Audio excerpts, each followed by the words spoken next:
Nothing is looking good for Meghan Markle. Absolutely nothing. In this video, I'll be sharing with you guys all of the updates that I have.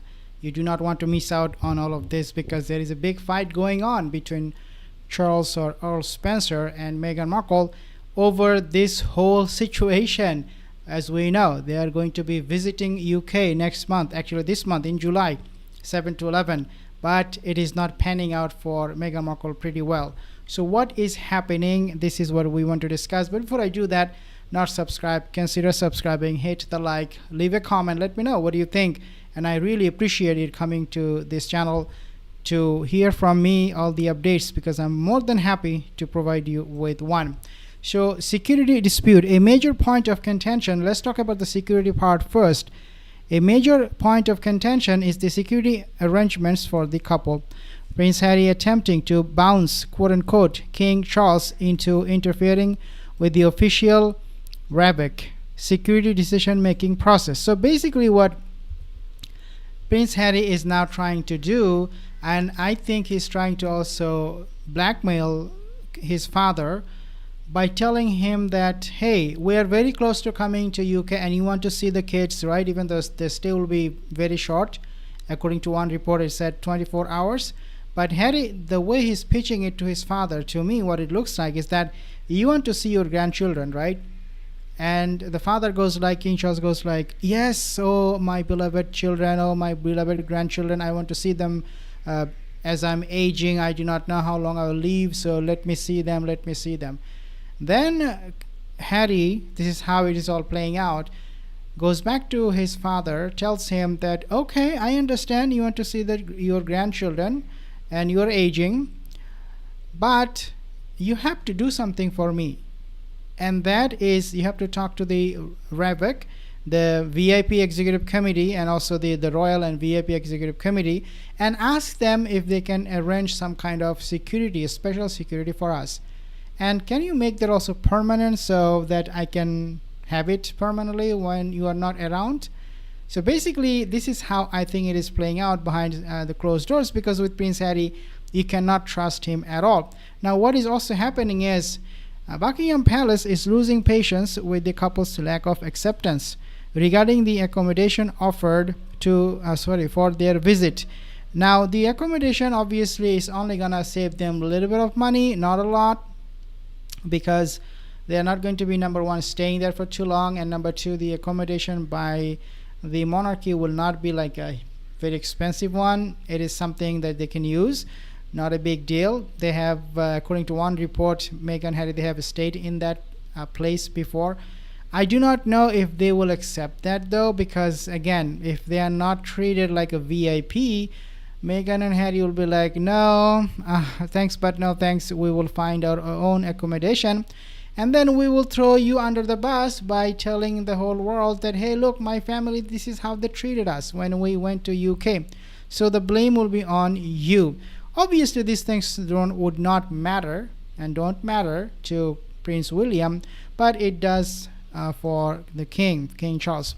There is significant tension between the couple's operational plans have been repeatedly adjusted, leading to internal palace frustration, including, as I have reported yesterday, I think the palace wants more details, the itinerary, all of those things, so that they can properly manage and organize everything.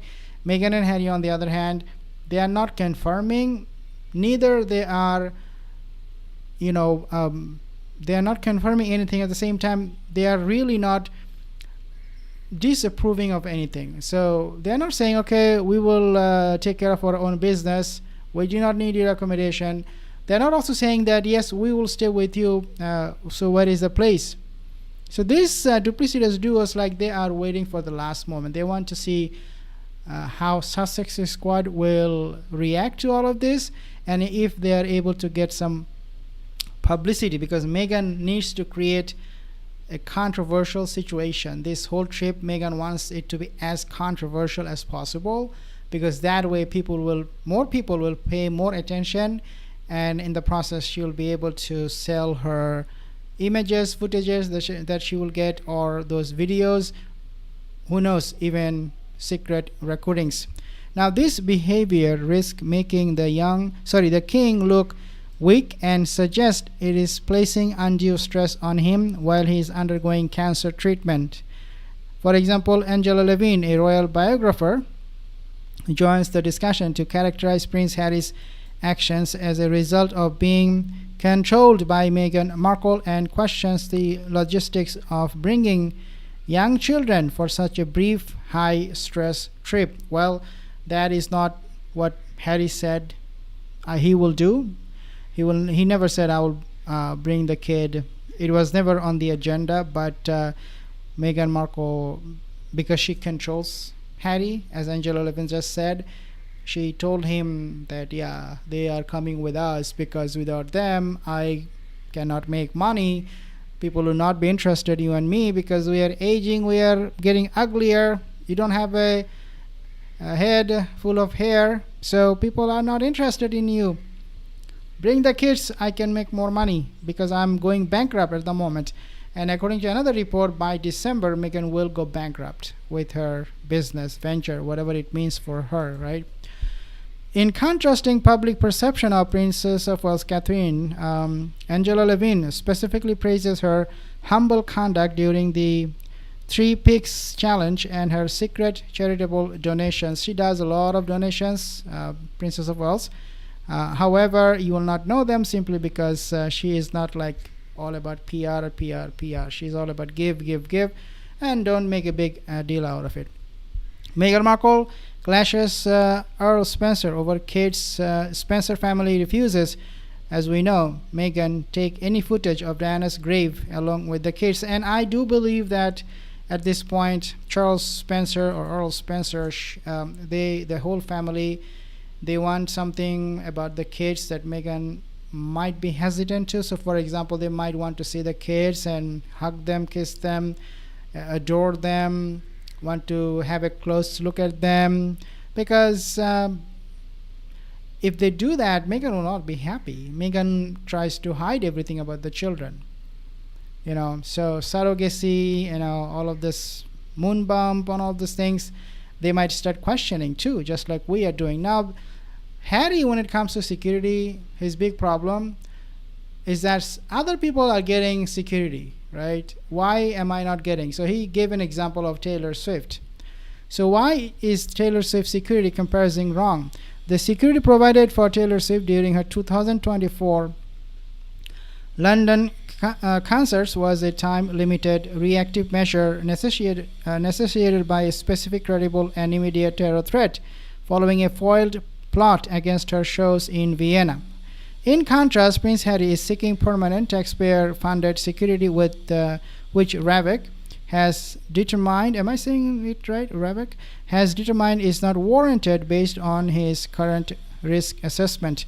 Nature of the threat. In the case of Swift, the police acted to protect the public attending mass gathering events from a known threat. Now, Prince Harry's request is based on his status and personal security concerns rather than a specific intelligence-backed threat of a terror attack. Now, we also have seen how not just Meghan Markle, but also Prince Harry freaking out over this whole situation. He wants the palace to accommodate him for everything from A to Z. And if they don't, who knows, he might decide not to bring his children, which I hope will happen, that he will not be bringing his children. Lizzie, thank you so much for your comment from Australia. And again, my name is Saeed, if you do not know Lizzie. I appreciate your comment. See you in the next video.